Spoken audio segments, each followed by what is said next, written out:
Good morning, everyone. Welcome to our meeting today, February 5th. Today, our invocation is going to be led by Tim Redmond, and then Dave Williamson will lead us in our pledge.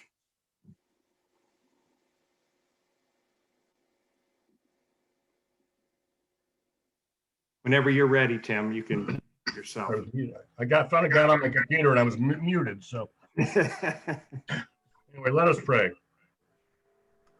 Eternal God, I pray that you bless us and keep us today in this meeting and make your face shine on us and be gracious to us.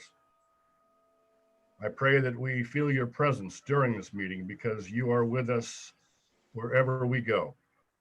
I pray that this meeting focuses on you and your plans for us as a body of believers. In your name we pray. Amen. Amen.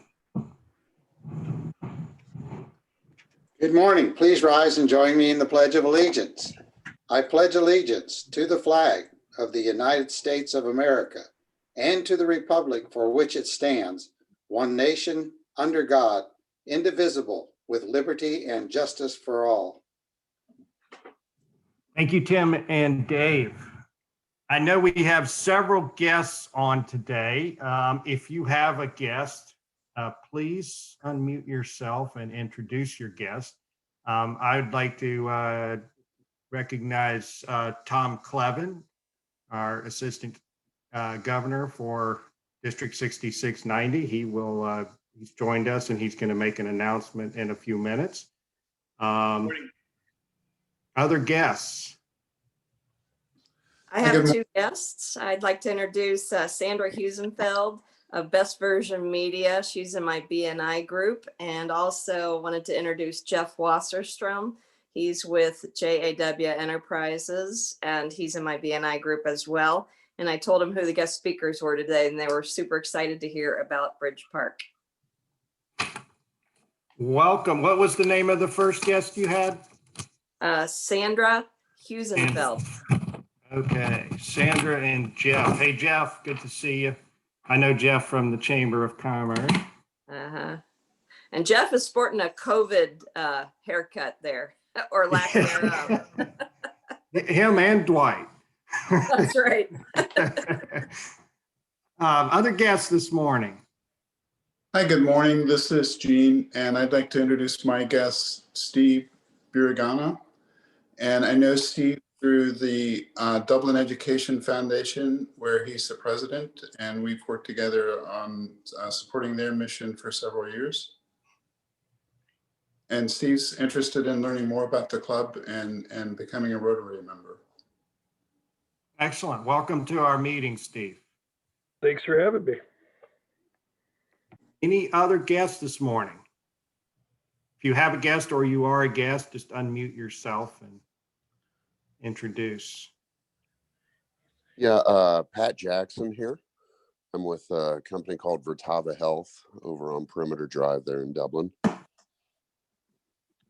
Excellent. Welcome, Pat. Are you a guest of another member?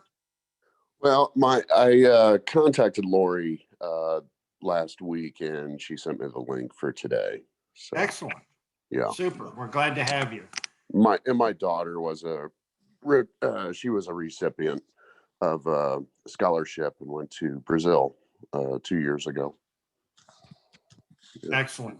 Well, thanks for being here today, Pat. Thanks. Any other guests this morning? Yeah, good morning. This is Lyle Brown. I'm an attorney with the law firm Steptoe & Johnson, and I joined the meeting a couple weeks ago. I'm a prospective member, formerly a member of the Tri-Village Rotary Club, and I'm very interested in joining this Rotary Club.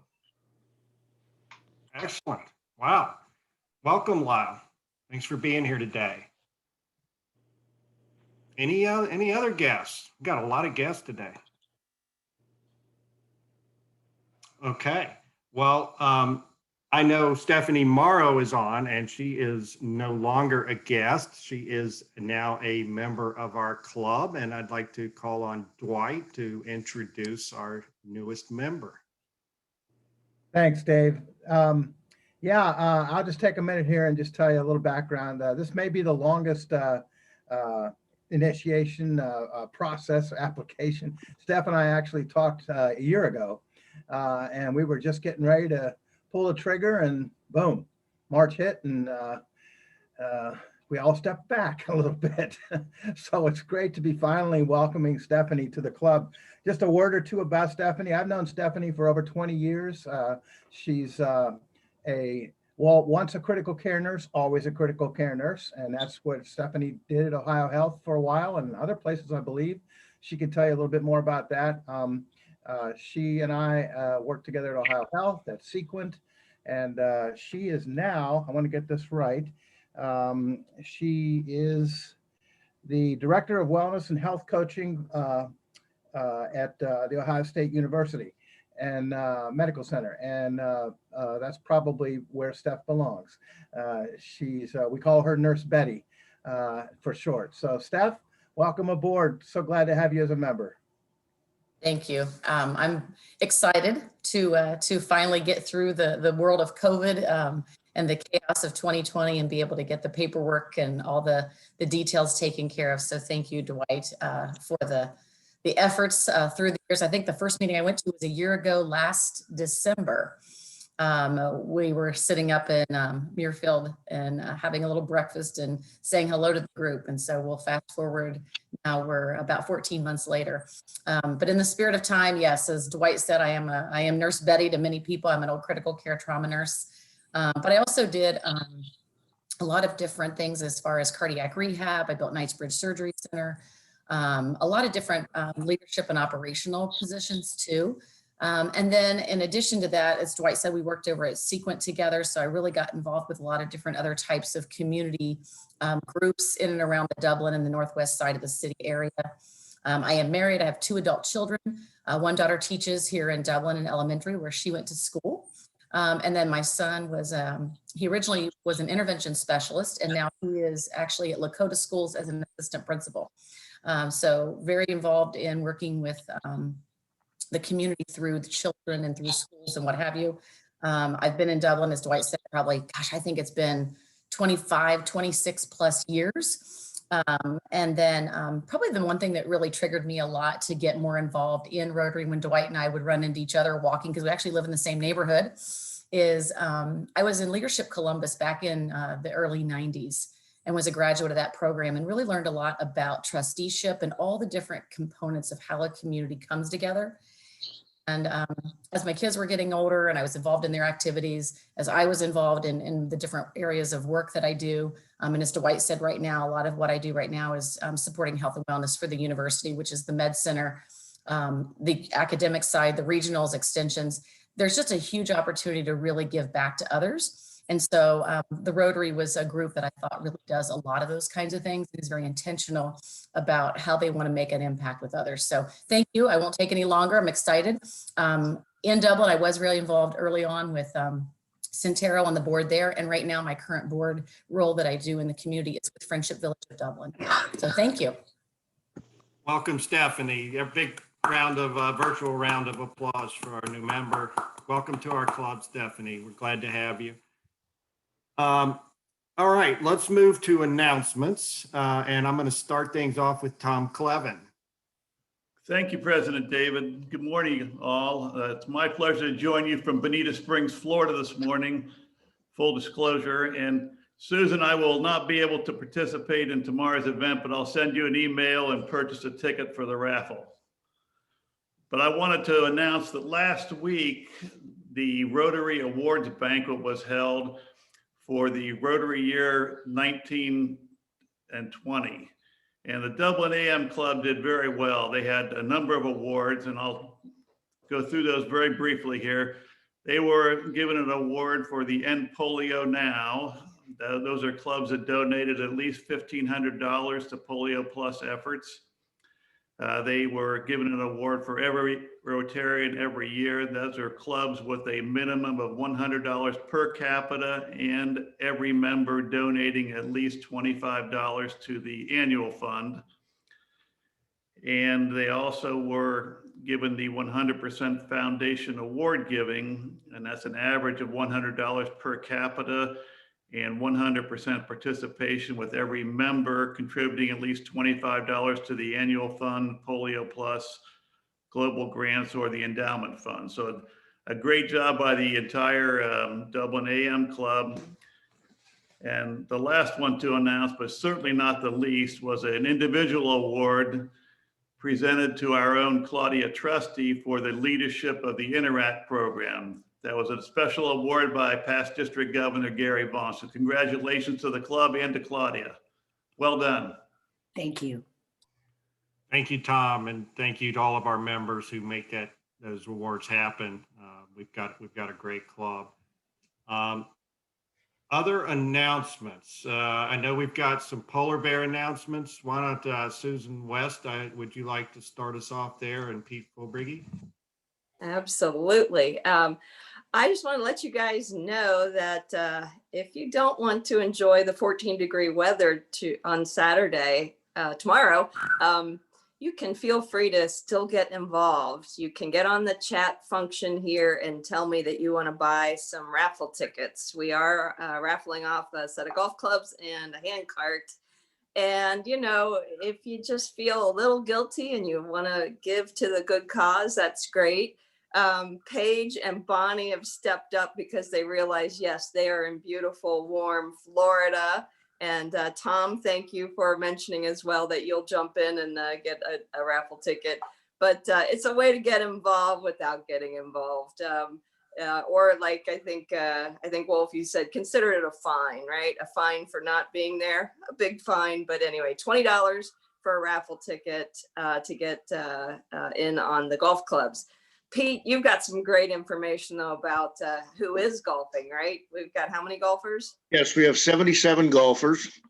We have Andy Keeler has stepped up as a $2,500 sponsor. We have Todd Beckett that stand up as a $2,500 sponsor. We got Osh putting out, I put $500 worth of bagels and other stuff. Calvin Gephardt stepped up as a $500 sponsor. Jim Bandine is giving us a real discount on the commemorative jerseys we'll be distributing. Jeff Shaner subsidized the golf cart and clubs. We even have a guest sponsor, just a guy who played, who sent in an extra $100 just because he enjoyed the thing, Steve Newell. And Faye Harriet has also donated a foursome at the OSU Gray Course, which is worth $320. We're going to give away as the top prize. So I think this thing is going to be a huge success. It's going to be cold, but we're ready, and all the racquetballs have been procured. Excellent. Thank you to all of our sponsors, our generous sponsors who are making this happen and making this a successful fundraiser for us. And thank you, Pete, for every year in and year out stepping up to lead this thing. Your efforts, and Sanan and everybody else that's involved. Thank you. So that's tomorrow. Other announcements. I think Sue Burness has an announcement for the club. So I'm going to call on Sue.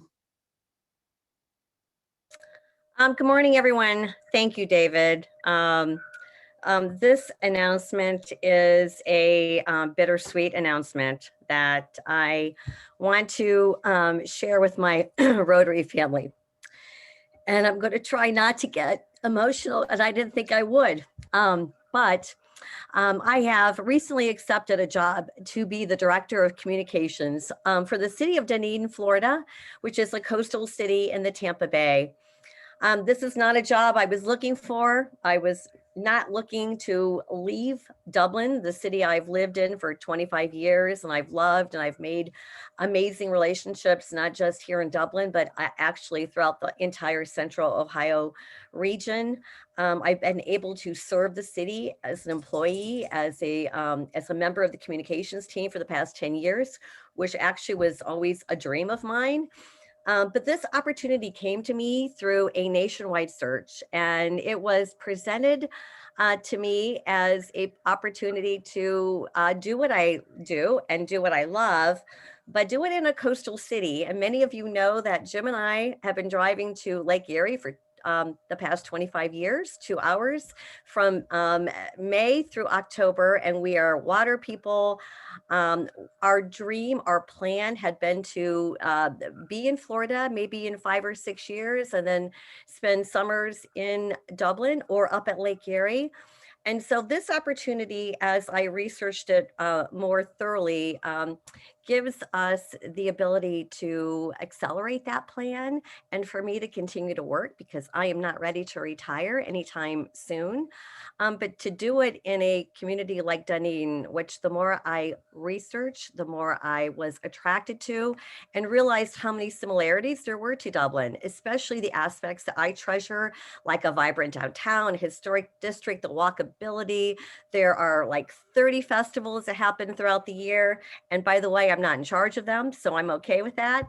A vibrant art and restaurant scene, a focus on smart planning, attention to detail, and all of that we love. And so I will be starting March 15th. We are going to be moving south.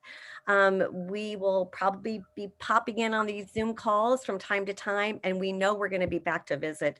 And we are welcoming visitors down south, especially during these cold, blustery months that we have in January, February, and even March.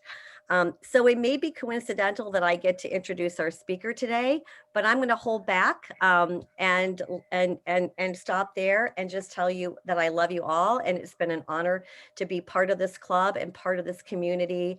And my heart will always be here. And I hope that we can all stay connected and do everything we do in the name of Rotary. Thank you, Sue.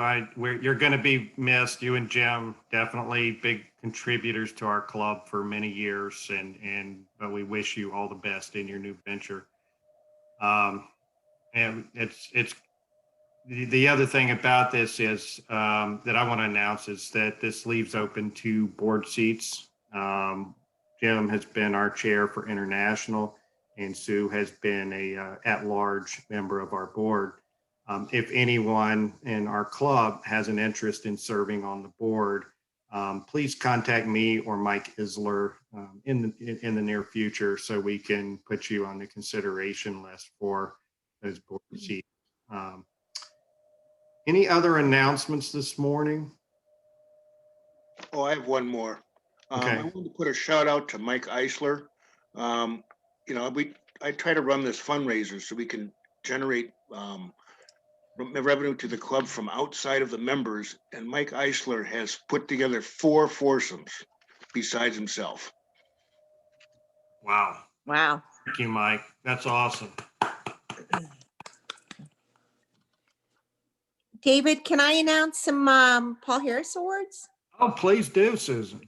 Thank you. I had gotten a few weeks ago from Amy some very special Paul Harris Awards. And I want to start off with one for Lauren Reinbold. This is her first. So for this, she gets the pen, she gets the award. I'm sure will be the first of many for her. But congratulations, Lori, on number 1. I hope you all can see that. It's sort of falling a little bit, sorry. Thank you, Susan. And then, yeah, thank you very, very much. The others that I want to announce is Paige Warmbrock. We have, he's got 2 now. Ramona Penland Coyle has 3. Congratulations to both of you. Dwight Seeley, let's see, where's Dwight's? Has 5. So congratulations to Dwight. And I just want to put a shout out too, that if anybody would like to become a Paul Harris Fellow and they want to be a part of a 4x4, if you could reach out to me and let me know you'd like to be on that list, what happens is you're charged $200 for 4 years. The 5th, to make the $1,000 contribution, is paid for by our club. So if anybody is interested in wanting to join the group that is currently in 4x4s, please let me know. And congratulations to all of you. I will somehow get all these awards to you as soon as I can. I'm probably going to put them all in the mail. So, but congratulations and thanks. All right, round of applause for our Paul Harris recipients. Thank you all for your supporting our foundation. In the interest of time, we're going to move to Sue now to introduce our speaker. Thank you, David. As I said, maybe it's coincidental I get to introduce our speaker today along with my announcement. So our speaker has been a speaker before. We welcome him back, Brent Crawford, the principal and founder of Crawford Hoying, the developer of Bridge Park. And I have to say, one of the things I am most proud of during my tenure with the city is to being part of that early vision and creation of the Bridge Street District, which we now know of that area as Bridge Park. And it took bold leadership from the city and city council to see the future benefits of the Bridge Street District. And it took even more bold, I want to say resilience, patience, and persistence from a developer to make this happen. This was not an easy development to bring to Dublin. We are a very traditional suburb, but now that it's here, we see what it has done, and it has fulfilled everything we said it would in attracting young professionals and empty nesters, keeping empty nesters in Dublin, but also attracting new businesses, commercial, retail, restaurants. And so Brent is going to give us an update today on Bridge Park. And so a little bit about him. He has guided the vision of Crawford Hoying since 1994, which he has grown a single investment property into one of the largest real estate firms in Columbus. He personally oversees many aspects of the business, including raising private equity for specific investments into income producing properties, securing debt financing, managing relationships with equity investors, monitoring new acquisitions, ground up development, and debt placement for all projects, and guiding all new developments through the company. He has spoken at many events as a guest speaker covering topics such as current real estate trends, multifamily markets, and development growth in Central Ohio. In addition, he has taught property management and real estate trends at the Fisher College of Business at The Ohio State University and regularly returns as a guest speaker. He serves on the boards of Sophisticated Systems and the Ohio State Sports Medicine Center, and is the current president of the Center for Real Estate at The Ohio State University. He is a current member of the Columbus Partnership. He is a 1995 graduate of The Ohio State University, holding a bachelor's degree in communications, and resides in Dublin with his wife, Liz, and their 2 children. And so I'm very honored to let Brent provide us an update on all things Bridge Park. Thank you, Sue. Much appreciated. I found out about Sue's new position last week, which was exciting and sad and exciting at the same time. But we're new Florida residents as well. As recently as last week, we just closed on a house in Siesta Key, so we're not too far from her. So hopefully we'll have a chance to catch up with her. So yeah, so I'll be honest and transparent. I told Sue texted me about 8 minutes ago, and she said, "Are you on, Brent?" I said, "Oh, I totally forgot." I forgot to put it on my schedule. So as usual, I wing it, and I'm going to wing it here. And I want to be sure to leave some time for questions though. So I get to talk about Bridge Park every day. So it's not too difficult. So I know she wanted me to share a little bit about how Bridge Park has performed during the pandemic. Whether it be from the restaurant side, the commercial side, just generally how our tenants are doing. So I'll start with that. Certainly, it was a shock to the system when you go back to March, April, really more so from the unknown side when it started. How long is it going to last? What's the depth of it? What are government regulations going to be? And beyond Bridge Park, we have developments in other locations in other cities. And so it was interesting to see how each one of the cities reacted to it and how the restaurants and businesses performed in there. We were very fortunate at Bridge Park in that many of our restaurants, if you look at month over month, for example, especially as we came out of it, June, July, August, some of them actually did more revenue in those periods of this year than they did the previous year. Certainly, if you look at like Condado and Local Cantina and some of those other Sweetwater, their revenues actually increased and somewhat significantly over the previous period. And part of that's the takeout culture that had come about. And so they had done very well through this period. And then really a lot of the other restaurants did as well, not all equally as you can imagine, but I know when I talked to Cameron who I talk to regularly, and I happen to be fortunate enough to be on his board, so I'm privy to some of the information about how they perform in other markets. And he essentially said our Bridge Park restaurants are the top performing restaurants in the United States outside of a restaurant in Tampa. So exceeding any other restaurants he has in Columbus in terms of performance. They basically held up as if the pandemic hadn't happened. And part of that was a credit to City Council. The ability to do outdoor dining was enormous. That's really what got a lot of restaurants through this, was to allow the increased outdoor dining. And I know we're still working through the details. We're certainly hopeful that the outdoor dining will continue on. I think it's a great feature and people really seem to enjoy it. I know when we were eating here, my wife and I, it's in Bridge Park, our favorite place to eat was on the street once we had closed the street. And that was our regular sort of go-to. So I'm hopeful that we can continue some of those things as we move forward. The most challenged property for Bridge Park, as you can imagine, was the AC Marriott. That AC Marriott was the number one, finished as the number one performer of AC Marriotts in North America out of over 50 AC Marriotts. Number one financial performer. It actually ended up winning the 2019, and the award came out because the pandemic was delayed. It was supposed to come out in March, and it just came out here a little bit ago. But the 2019 North American Hotel of the Year. So all out of 5,500 hotels, that was the number one hotel. So it went from roughly, occupancy in the 80s and 90s, which is pretty incredible for a hotel, down to 3% for the months of March and April. And it wasn't unusual to have 3 or 4 people only staying there a night. So it certainly was hit like all other hotels in the US, but it's bounced back very nicely and actually is up in the 60s now, which for hotels today is fantastic. It's basically at the top of the market, not only in Dublin, but in Columbus for that matter. So we're very fortunate and proud of how that's performed there, and it's fully expected to be back to its previous numbers here as we roll into the spring and summer. One of the reasons it's performed much better is that Bridge Park has become a destination. It's more than just where the people that are living and working here come to every day. It's become a staycation location. So whereas pre-COVID, we were having a lot of nights, Monday through Friday, because of the business traveler, we're at 100%. And the weekends, we might drop to 60 or 70, and that's not the case now. Now on the weekends, we're often near 100% because we're having people come from lots of different locations to stay at the hotel. They can have a walkable community environment to be in, and certainly with the pedestrian bridge being finished now and the park getting closer, we expect that trend to continue. On the office side, we were pretty fortunate because a lot of our office tenants are large companies and really weren't affected by the pandemic. And so they continue to pay rent throughout. We did need to give rent assistance to some of our commercial tenants on the first floor.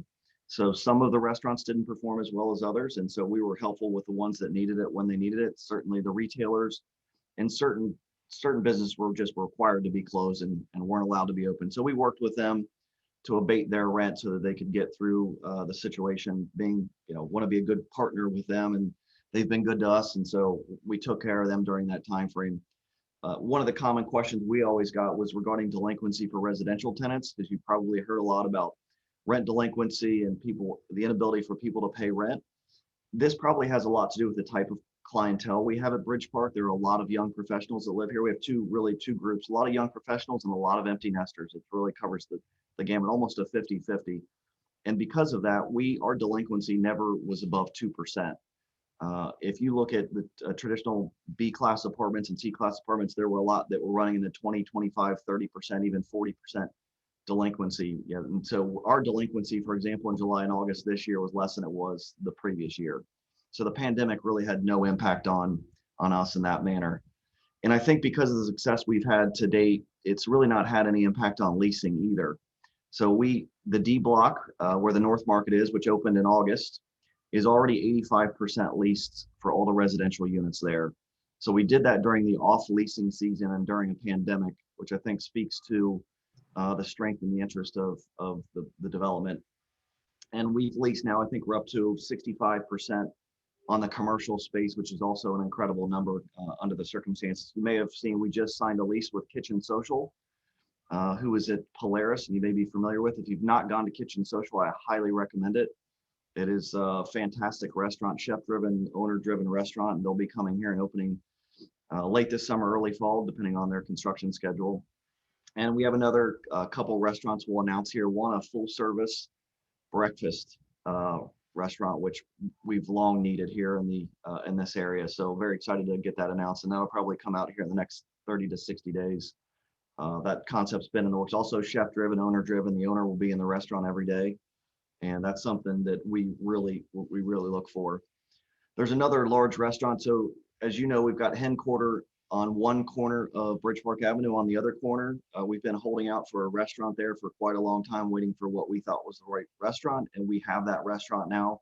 Can't announce today, but sometime in the coming probably 60 days, we'll announce that restaurant with the goal of having that restaurant open by late fall. You probably saw or may have read that the hotel that we started on Bridge Park Avenue is open now. It opened last week, and actually we have our first people staying there today. So maybe not the most ideal time to open up another hotel, but it was due to open, and so we're opening it. And actually, I think we have 15 people staying there tonight. So because of the destination scenario situation of Bridge Park, we expect that will ramp up again more quickly than the rest of the marketplace. And we are looking at G Block next to the new hotel. You've probably seen the dirt moving over there. So we've started site work on that block, which will be a combination of some more restaurant, retail, office space, and apartment/condominiums that'll go there. I do want to make mention in D Block, well, I failed to mention the building facing Riverside Drive in D Block is a condominium building above the first floor office, or first floor restaurant, retail, and second floor office. Those condominiums have sold very well. We've sold 27 of the 43 already, and very proud about how quickly that's gone, and have a lot of ongoing interest for those. So that has prompted us to consider doing more condominiums in the development, and I'm confident we're going to do that as those sold very quickly, and at really good prices, and good for Dublin in the sense that it raises everyone else's property values as those property values continue to increase and drive up the values of everyone around. We are looking at the additional blocks here. Again, as so much of development, real estate development, is about momentum. And one of the reasons we do things a little differently than other people is in creating success is you have to do a lot of things at once.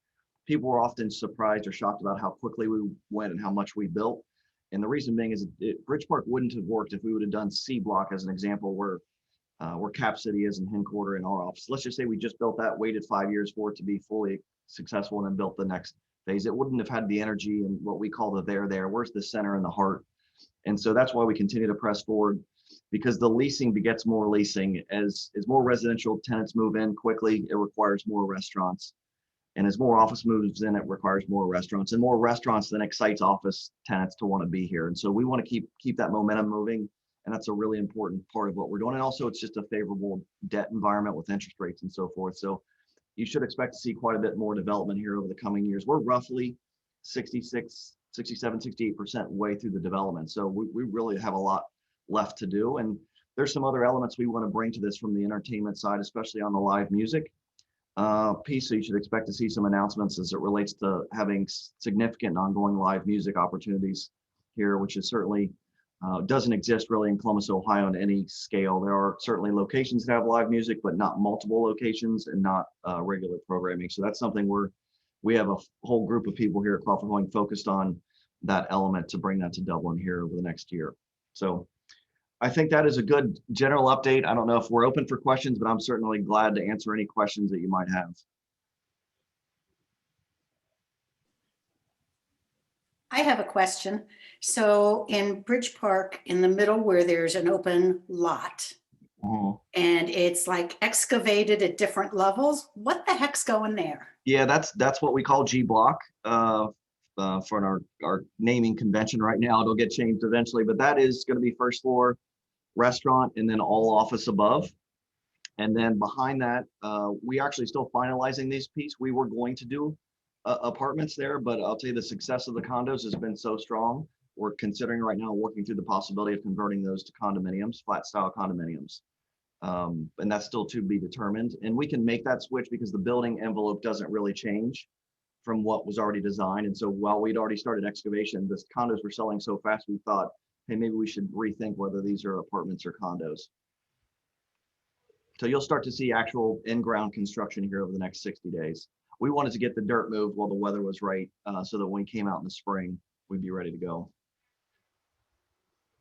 I have a question. I have a question. Is your live music venue planned for the park out front along Riverside Drive? That's not really, that's the city. I do believe the city intends over, a period of time to have some live music and other events in there, but that's certainly outside of our programming. We would love to work with them when it gets to that part where we could have live music in maybe 4 different locations. Maybe you could have sort of a festival type situation where you'd have different types of music running at different times, but that's to be determined with the city once they get the park done. I know they're still thinking through all those things, right, Sue? Brent, what's the status of North Market? Is that open, partially open? I've seen different things. It is open. It is open, and it's actually doing really well. We got their numbers yesterday for a lot of the tenants, and they're, for the most part, far exceeding what they had believed that they would do. So I might be misspeaking, but I believe, and Sue, jump in if I'm wrong, I think we have roughly 15 tenants open now, and the rest should be open here within the next 60 days. So we rolled out with limited hours, obviously because of the pandemic, and now we're starting to expand the hours. But yeah, if you were to go over there on a Friday, Saturday, Sunday, it's really a good crowd, and certainly in the happy hour time frame does very well. There's the market bar at the very north end does very well. Yeah, it's been fantastic and really a great draw for us. And we've picked up, and this is the goal of why you want to do mixed use and bring lots of variety and interest to things, is we get people going to the North Market, and then our new leasing offices directly across the street. So we have people coming in and they see the leasing office and think, hey, you know what, I might like to live here. And they go over, and both the condo sales and the leasing office are located directly across the street. So we know that we've picked up sales on condos from people who just happen to visit the North Market. Yeah, no, that's right, Brent. And I think they're 15, and they seem like they're continuing to open. The expanded hours, just so everyone knows, that was Thursday through Sunday, and now it's Wednesday through Sunday. And if you haven't been down there, go down there. I make a trip almost every week to the coastal local seafood and discover lots of new things with the pasta, the Detoni, and Bake Me Happy, the gluten-free bakery. There's just all kinds of great food, and lots of people coming down there who are being safe. Wear your face coverings, keep your distance, all that good stuff. Could I ask a follow-up question about the music venues? Is it going to be one specific venue or multiple venues? Our intent is to have multiple venues with varying sizes. In any of the existing buildings, or is that going to be part of what you're going to be developing in the future? Yes to both. Yeah, some in existing and some new. Will any be enclosed? Yes, enclosed.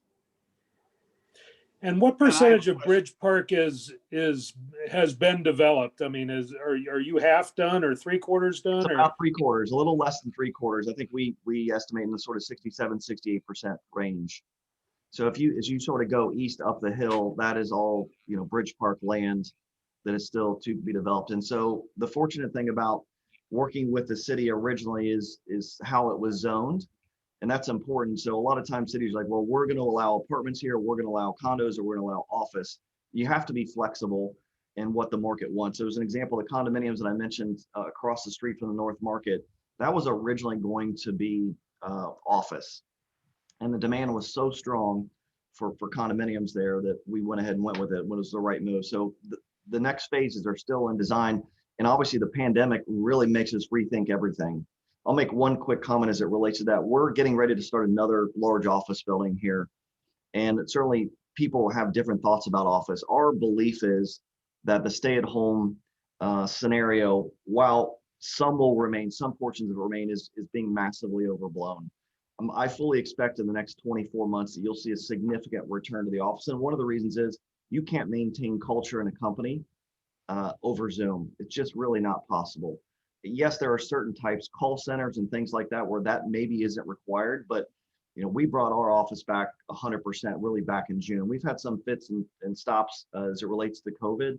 We didn't force people to come back in, but you know what, if you have a great culture, they want to come in. We opened up the doors and said, we want to be open, and every single person came back to the office and has been here since really since June. Other than, again, we had a couple bouts of COVID as is apt to happen. So, but otherwise, we believe that office, if you put it in the right environment, do I think that office built in a cornfield by itself will be as successful as it was? I don't. I think you got to be in an environment like this where employees want to be and where employers want to be, because we know from talking with our tenants here, our commercial tenants, the office tenants, that their employee retention and their attracting employees has increased dramatically since they moved to Bridge Park. So when they were losing X number of tenants employees per year, that's been cut dramatically, in some cases down to zero, because the employees want to work here. They want to come to work. They know they can walk out of their office and easily go to lunch and meet a client or a friend after work, or their spouse meets them for dinner and so forth. So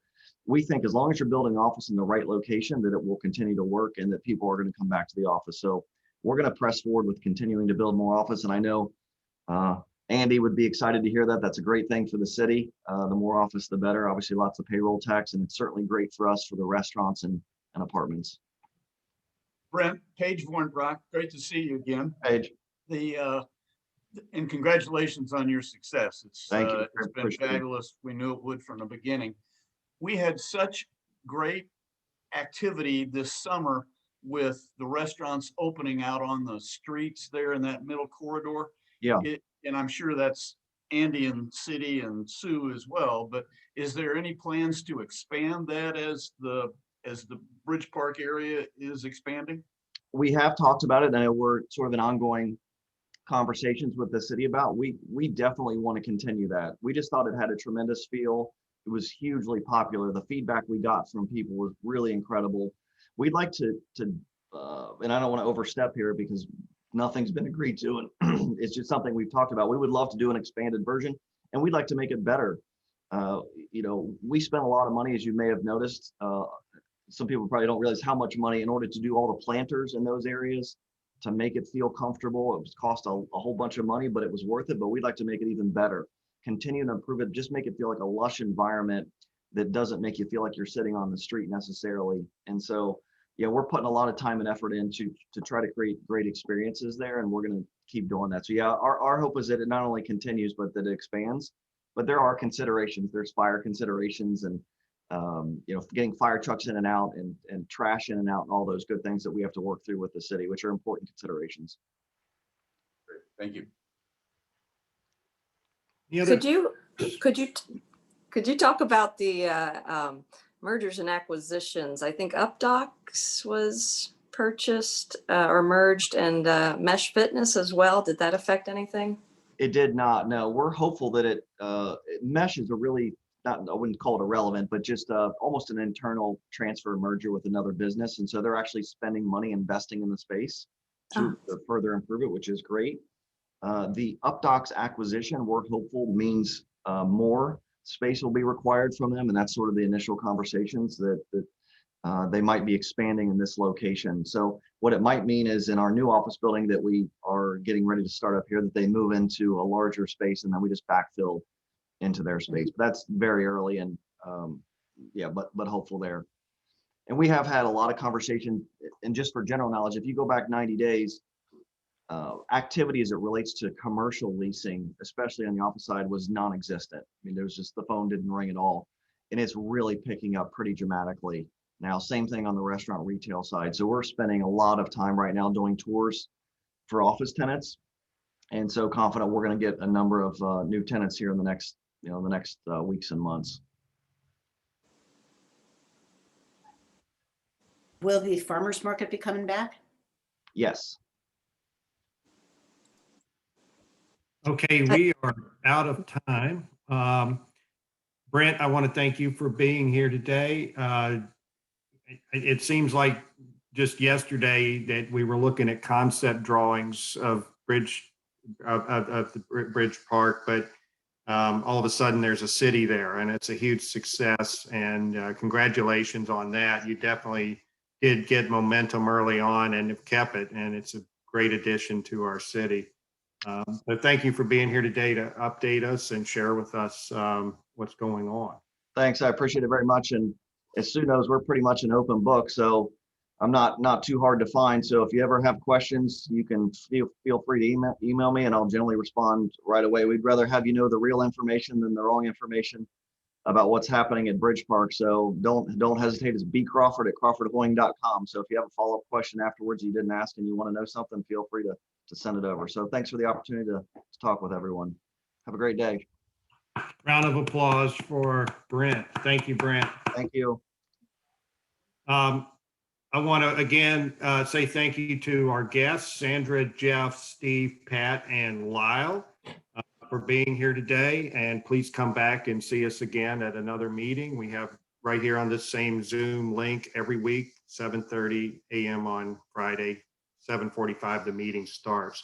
And welcome to our newest member, Nurse Betty, Stephanie Morrow. Thank you for being here.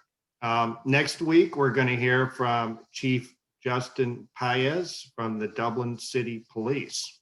So it's going to be another really good speaker next week. Our quote of the week comes from Paul Harris.